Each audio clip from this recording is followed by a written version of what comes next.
Kamusta kayong lahat?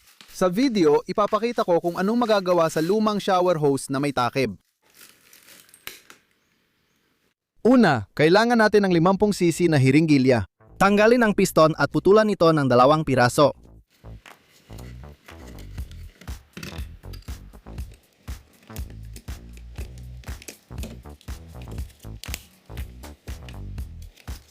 Kiskisin ang pinutol na bahagi at butasan ito.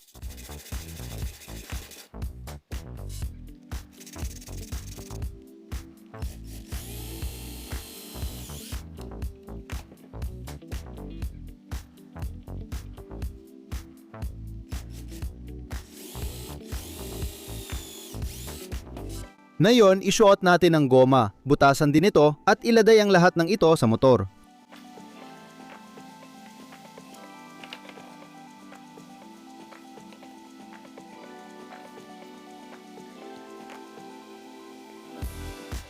Sunod, putulin ang maliit na bahagi ng tubo at lagyan ng 2 butas.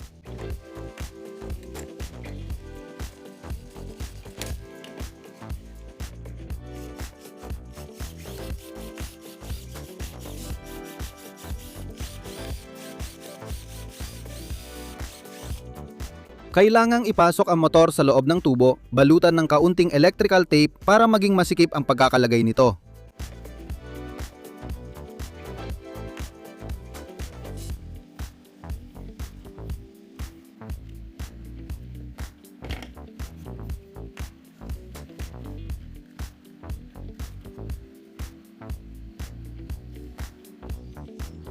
Sa mga butas na ginawa, idikit natin ang mga tubong gawa ko mula sa 5cc na hiringgilya.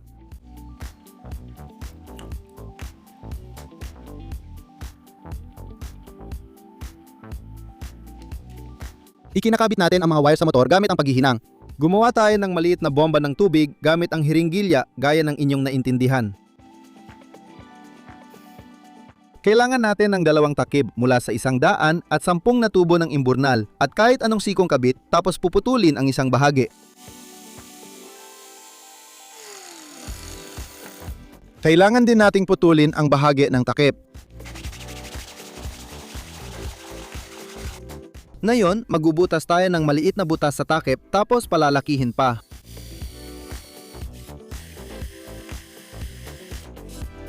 Sa ginawang butas, kailangang idikit ang kabit na may sinulid para sa shower hose.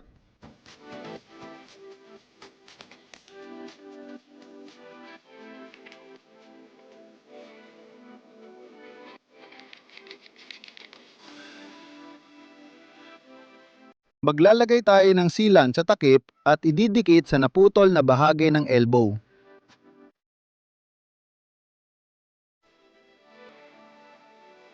Sa takip, gagawa tayo ng mounting para sa bomba na ginawa natin mula sa hiringgilya.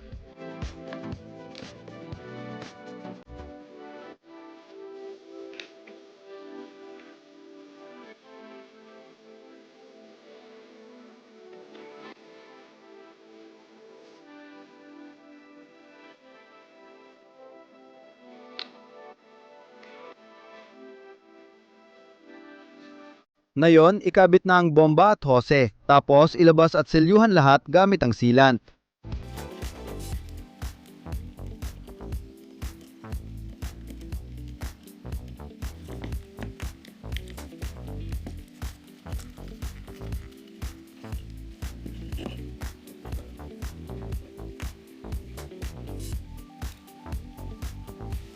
Pinuputol natin ang sobrang hose.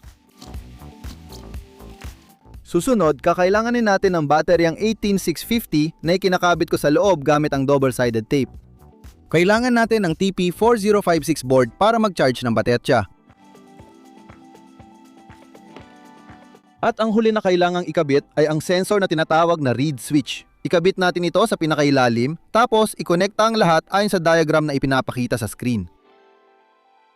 Ganito ang kinalabasan ng lahat. Kahanay ng connector sa board na ginamit ko ng isa pa.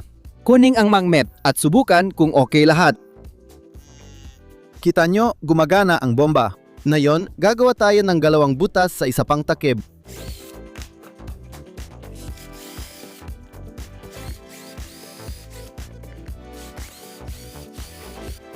Gamitin natin ang 5cc na hiringgilya bilang hermetikong silid ng charging port.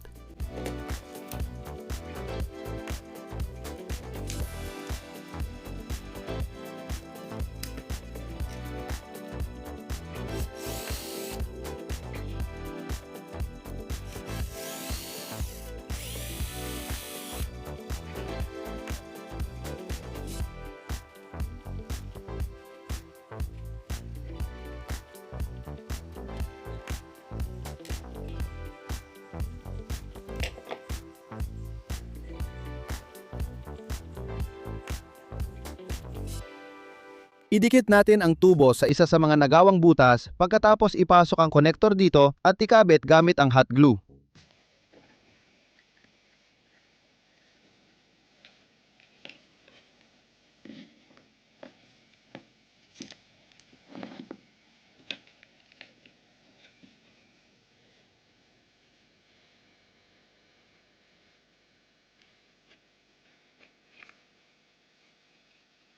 Ngayon, siguradong hindi napapasok ang tubig sa konektor. Ipasok ang siling na goma at isara ang takip.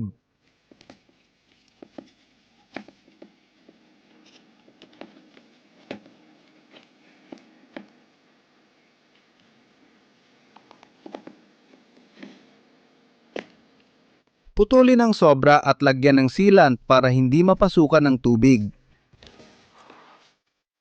Kunin ang magnet na may butas, ipasok ang mga cable tie at ikabit ito sa katawan ng ginawa nating kagamitan.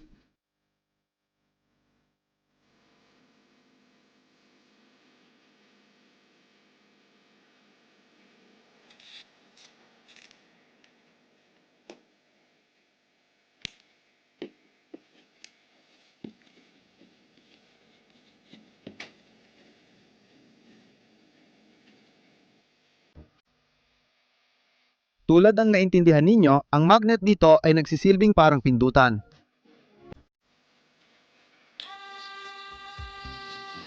Pagdating sa reed switch, umaandar ang bomba.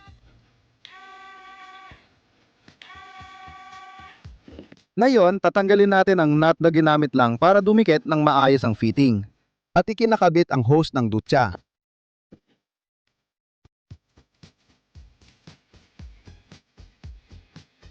Sa puntong ito, tapos na ang ating ginawang proyekto at sisimulan na natin ang pagsubok dito.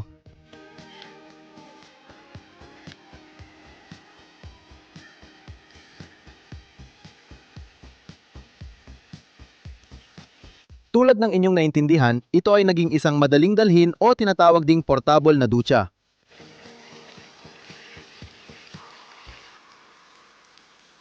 Ang ganitong klase ng gawa ay maaari mong dalhin halimbawa sa probinsya.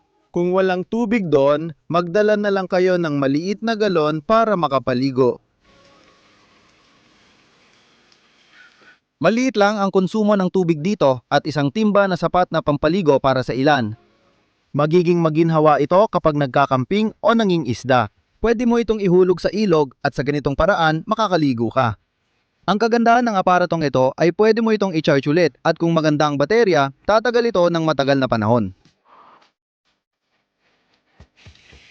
Pwede rin gamitin ang gawang bahay na ito para sa pagdidilig ng mga halaman kung mas komportable yon para sa iyo.